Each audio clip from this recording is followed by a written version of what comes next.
วัสดีค่ะวันนี้นะคะมารีวิวนะคะขนมสกอตอีกแล้วค่ะ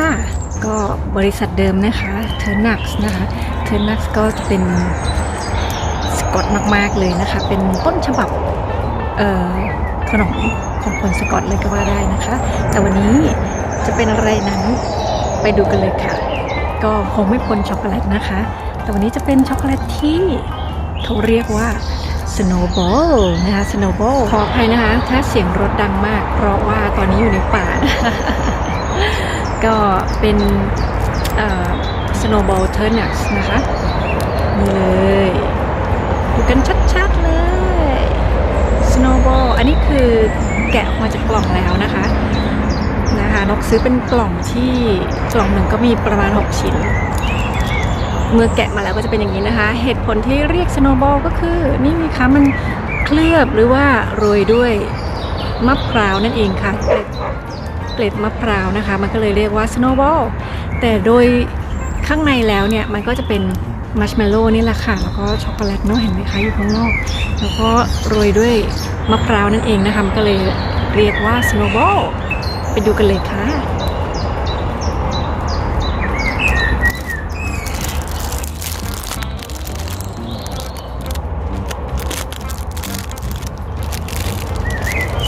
ในรูปนะคะก็จะดูเหมือนว่ากลมแต่ว่าของจริงก็คือครึ่งวงกลมนะคะเพียงแต่ว่าด้านหน้าก็จะเป็นอย่างนี้นี่ว้าก็มะพร้าวเยอะมากนะคะหยิบออกมาก็จะร่วงตลอดเวลาเลยดูสิคะก็ขนมก็เริ่มแตกนิดนึงนะคะนี่มันนิ่มมากเลยนะคะก่อนที่มันจะนิ่มหมดนะคะเราก็ขออนุญาตกินเลย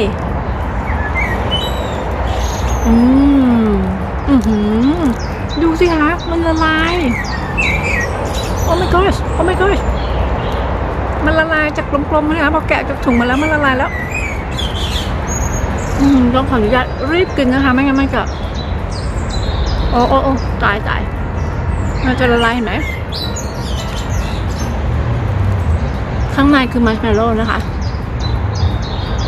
ไม่แน่ใจว่าที่มันเป็นแบบนี้เนี่ยเนื่องจากว่าอากาศมันร้อนหรือเปล่าแต่ตอนนี้นกอยู่ในป่าก็ไม่ร้อนเท่าไหร่แต่ว่าถ้าออกจากตรงนี้ไปนะคะแสบผิวมากเลย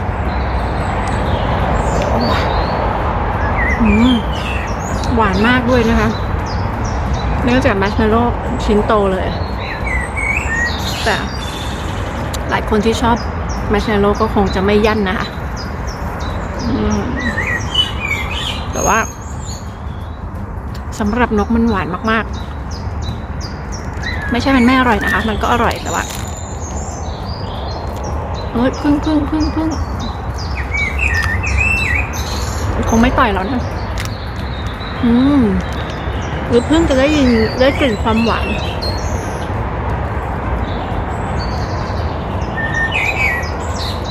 พึ่งมาดมดอกไม้นะคะ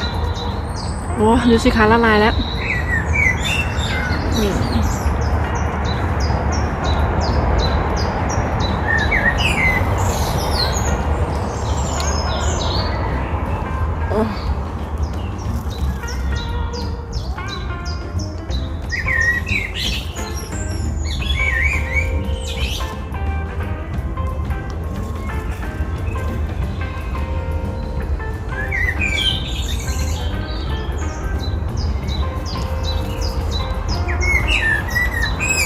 ขออนุญาตเงยกินเลยนะคะเพราะว่ามันจะไหลลงค่ะ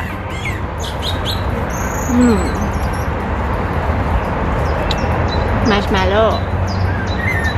เคลือบช็อกโกแลตโรยด้วยมะพร้าวนะคะหมดแล้วค่ะทุกคนขนมนี้นะคะก็จะเหมาะสำหรับไว้ต้อนรับแขกนะคะหยิบง่ายเนาะกินง่ายคนละชิ้นนะคะมันก็อาจจะเลอะเทอะนิดนึงสำหรับประเทศร้อนๆนะคะอาจจะละลายง่ายแบบนี้ก็ต้องแช่ตู้เย็นไว้แล้วก็เอาออกมาเสิร์ฟเลยนะคะหรือจะเป็นขนมที่ไว้ในงานปาร์ตี้หรือว่าแจกเด็กๆนะคะไว้ทรีตเด็กๆอะไรแบบนี้ค่ะ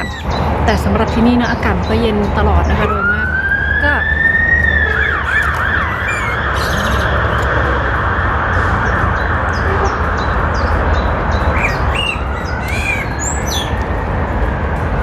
ก็ไม่คิดว่าน่าจะมีปัญหาอะไรเท่าไรสำหรับคนที่นี่ไงนะคะ